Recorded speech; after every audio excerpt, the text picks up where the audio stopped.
Did you guys hear about this week? Pretty cool. Time's Person of the Year is not actually a person, it's many people who the magazine calls silence breakers. They shared their stories of sexual harassment and sexual assault. Social media, of course, gave them a unified voice with the hashtag #MeToo, which is a movement started by activist Tarana Burke a decade ago. I could never imagine this. I could never have envisioned something that would change the world. I was trying to change my community. I thought, you know, if women could just come forward and say "me too," just two beautiful words that Tarana started, then we can really start to shape this and get an idea of the magnitude of this issue and of this problem. That's actress Alyssa Milano, one of the biggest proponents of the Me Too movement. Burke says, by the way, now the work really begins. And so it does. Let's bring in attorney Jennifer Cannon-Unione and Katie Hall from the Katie Hall Foundation.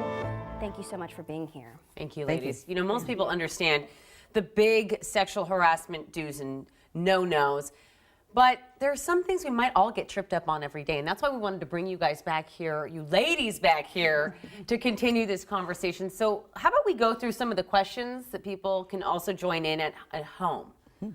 First of all, the first question is, what behavior could be seen as sexual harassment in the workplace? And we put some possible answers. Yeah, hugging, touching on the back, complimenting your dress or the way you look, or any of the above. Let's start with Jennifer now. Like, what do you think could be perceived as this? Sure. So ding, ding, ding, ding. It's D. D. Because first of all, sexual harassment here in Washington State, there's two types. There's quid pro quo, which is what we kind of typically think of as some sort of employment benefit contingent on a sexual favor being met. But then there's this hostile environment and what contributes to a hostile environment. So, and it needs to be frequent or pervasive. So it could be what we kind of typically think of, which is inappropriate sexual jokes or inappropriate sexual materials or unwanted advances that are frequent. But it can also be stuff that we don't think of as being harassing or even sexual. For example, you know, you look great today. Thank you. And I love your dress, and I love that color on you, Amity. Yeah. If it's unwelcome, also hugging. There's a Sixth Circuit just came out this year. It's a hugging case. A supervisor was a hugger, and he hugged the males, he hugged the females, but one female didn't want to be hugged, and the court said that unwelcome hugging can contribute to a hostile work environment. So, you know, it's good that we all just kind of reevaluate. I'm a hugger. I like to hug, but maybe my colleague doesn't like to be hugged, and that's okay. So how do you handle that in the workplace? You do training with your company. How do you handle that? Because I'm a hugger. I'll hug you. I'll hug everybody. I hugged you when we came in here today, so that means I could have been in court for that. And I was a big-time hugger when I was a manager over at the University of Phoenix in New York.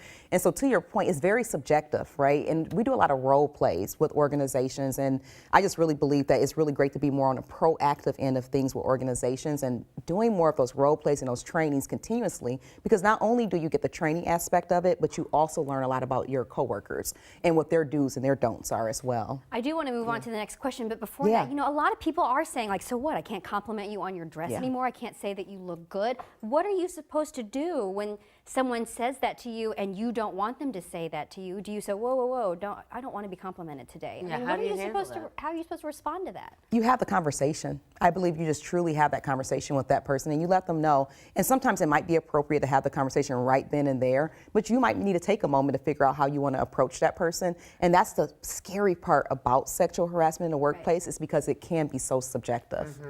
Well, and just to add really quickly to that too, you're making an uncomfortable situation more uncomfortable by saying, hey, can you not hug me? Or so I think some people feel awkward about kind of saying stuff, but it is important to be sensitive to that. Wow. Okay, let's put up another question. Can a company be held liable for an employee's sexual harassment? Yes or no? Yes, you can be held. An employer can be held. So if it's a supervisor, chances are, generally speaking, the employer is going to be held responsible. If it's an employee, then a lot depends on what did the employer what was the employer aware of, and whether or not, so did the employer know, or should the employer have known about that? And what kind of actions did the employer take? Because that could be a defense. So what you're saying then in this is if somebody feels they're in this situation to begin documenting these things well, to prove that in that case, if you are taking someone to court, that's the only way you can prove this, correct? If the employer knows, if that knowledge existed before? Yeah, and so, yeah, to document that stuff, to then thoroughly investigate what happened, what the allegations are, and frankly, from a legal perspective, is if there is a complaint, and then it is the employer's responsibility to conduct a thorough and fair investigation.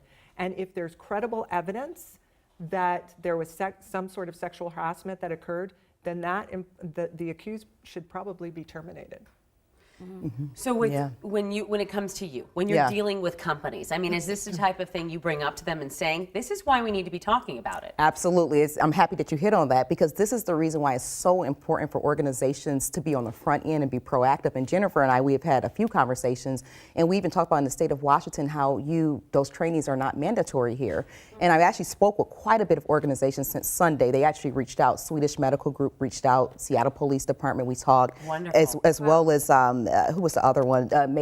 Outgoing Mayor Suzette Cook, and we all talked about that this week. And one of the biggest things we heard is that a lot of the trainings are online now. Those are not engaging, and so people flip through those type of trainings, and so that's why it's very important to have that face-to-face type of training and be proactive, because it's very expensive when you get to Jennifer. It could be much less expensive when you're working with Very good point. Yeah. You don't want to get to me. Yeah, and but you're needed, and it's important that you're there. However, to be on the preventative side and to be proactive, that's why it's important to invest into those trainings on the front end. Absolutely. I'm going to stop you right there, because you know what? I think that we only got through 2 questions. I think I'd like to continue this conversation. Yeah, I think so too. We can do that on the other side of the break. So we're going to go to a break right now. We're going to come back. We've got 2 or 3 more questions that we're going to ask these ladies. We'll be right back.